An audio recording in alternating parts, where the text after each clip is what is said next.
The faint green glow of her experiments fascinated her, and deep down, she knew she was onto something. She was right. Her discoveries would revolutionize medicine, but they'd also cost her her health. Hey Lloyd, welcome back to my channel, and if you're new here, I'm glad to host you for the first time. I hope you stay. Let's dive back in. Today, we will be discussing one of the most interesting women in world history, Marie Curie. She was the first woman to win a Nobel Prize, the first person to win a Nobel Prize twice, and the first person to win 2 Nobel Prizes in 2 different scientific fields, which were physics and chemistry. She was also a mom to 2 lovely girls and a wife to Pierre Curie. Also, she was the first woman in France to earn a PhD. Marie Curie was a Polish-French physicist and chemist, best known for her pioneering work in radioactivity. But to become the woman that we speak of today, she had to overcome a lot of difficulty. Marie Curie was born in Warsaw, Poland on November 7, 1867. Her parents were both teachers and Marie Curie was the last born. She completed secondary school in June 1883, but despite being qualified, enrolling at a regular higher education institution due to gender discrimination proved difficult. This, however, did not discourage her from pursuing her dreams. She joined a secret university known as the Floating University or Flying University. This clandestine school would offer higher education to women. So for the next few years, to gather enough money for her to study in France, she was a tutor. In 1890, she began her practical scientific training in a chemistry laboratory at the Museum of Industry and Agriculture near Warsaw Old Town. In late 1891, she left Poland for France and she proceeded with her studies of physics, chemistry, and mathematics at the University of Paris. Marie Curie focused on her studies so hard that she sometimes would forget to eat. She would tutor in the evening while she was still in uni to make ends meet. In 1893, she got a degree in physics and she got work at the industrial laboratory of Gabriel Lippmann. Gabriel Lippmann was her professor and a French applied physicist who received a Nobel Prize in the year 1908 for his invention of the first color photographic plates. In 1894, Marie Curie got a second degree from the University of Paris. This one was a degree in mathematics. In that year, Marie Curie started her investigation of the magnetic properties of various steels. She also met her husband, Pierre Curie, the same year. Their mutual interest in natural sciences drew them together. Marie Curie still hoped that she would be able to work in her career field of choice back in Poland, but that would prove difficult due to the gender discrimination that was still in practice there. She went back to Warsaw in the summer of 1894 with that goal in mind, but unfortunately, she was denied a place at Krakow University because of the sexism in academia there. With the door closed in her face back in Poland, she chose to continue her work in France. Inspired by the discoveries of Wilhelm Röntgen and Henry Becquerel, Marie Curie decided to do research on uranium rays for her thesis. With her innovative mind at work, she used a unique technique to investigate the samples. The technique involved using an electrometer to observe uranium rays. Her husband, Pierre Curie, and his brother had come up with an electrometer 15 years before she started her research. Using this invention, Marie Curie discovered that uranium rays caused the air around a sample to conduct electricity. Her first finding using this technique was that the activity of the uranium compounds depended solely on the quantity of the uranium present. Her theory at this point was that the radiation was not the result of some interaction of the molecules, but that it came from the atom itself. This hypothesis was groundbreaking because it disproved the assumption that atoms were indivisible. Marie Curie was committed to her work, making do with what little she had for years. The Curies did not have a dedicated laboratory, but they did have a shed, which was formerly a medical school dissecting room. The shed, though useful, had poor ventilation and it was not even waterproof. At this point, unfortunately, both Marie Curie and Pierre Curie were unaware of the harmful effects that exposure to radiation without protection had. Marie Curie's research included 2 uranium minerals, pitchblende and chalcolite. Her electrometer showed that pitchblende was 4 times as active as uranium and chalcolite was 2 times as active as uranium. This discovery was exciting. She reasoned that if her previous thesis regarding uranium and its activity was correct, then these 2 minerals must contain small amounts of a substance that was far more active than uranium. So she began research on other substances that emit radiation, and by 1898, she had discovered that the element thorium was also radioactive. This entire time she was doing her research, her husband was so fascinated by the work she did that in mid-1898, he stopped the work he was doing on crystals and joined her.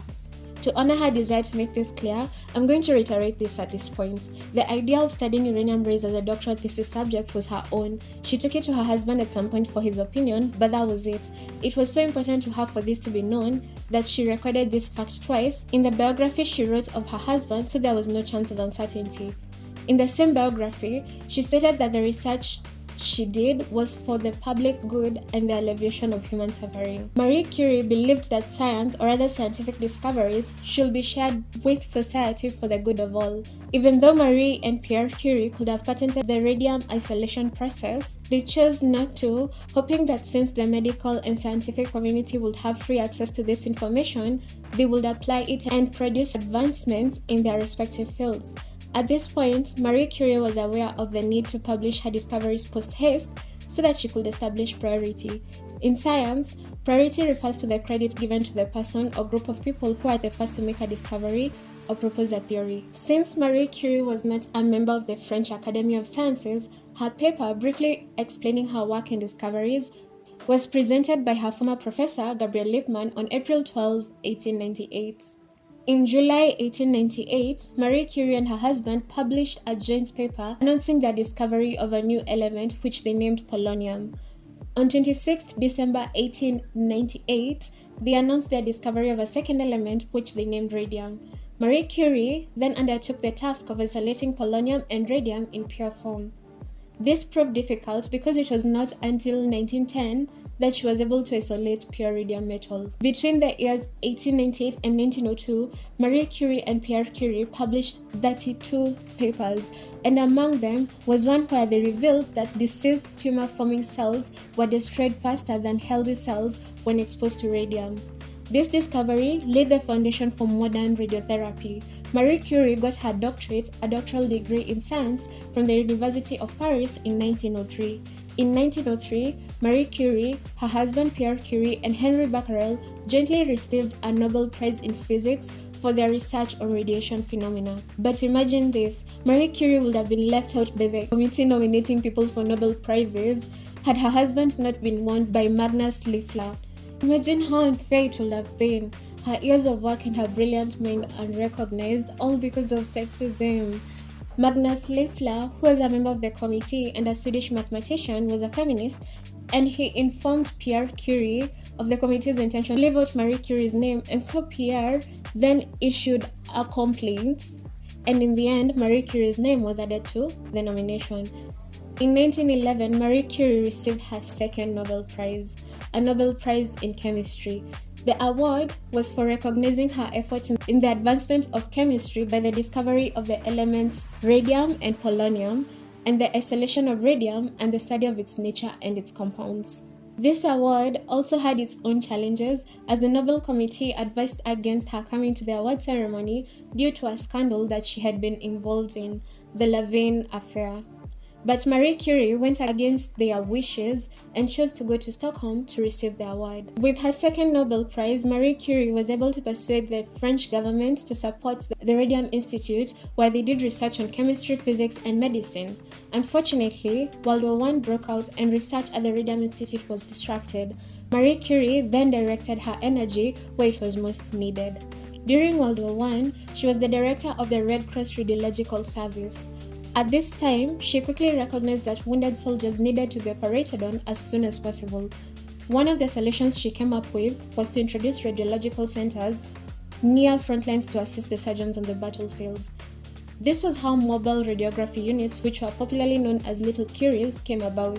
With these units, the medical staff could promptly locate fractures, bullets, and shrapnel in the wounded. She also introduced the use of needles with tiny glass tubes containing radon to sterilize infected tissue. After the First World War, Marie Curie continued her work as a researcher, professor, and the head of the Radium Institute in Paris, France. In 1934, unfortunately, she succumbed to aplastic anemia, which is believed to have been contracted from her long-term exposure to radiation. Because of their levels of radioactive contamination, her research papers and cookbooks from the 1890s are still considered dangerous to handle. They are so dangerous that people seeking to consult them have to wear protective clothing to this day. Thank you for watching all the way to the end. Make sure you subscribe, like, and click on the bell notification icon so that you get notified the next time I upload. Have a lovely day or night wherever you are. Until next time, bye, lights.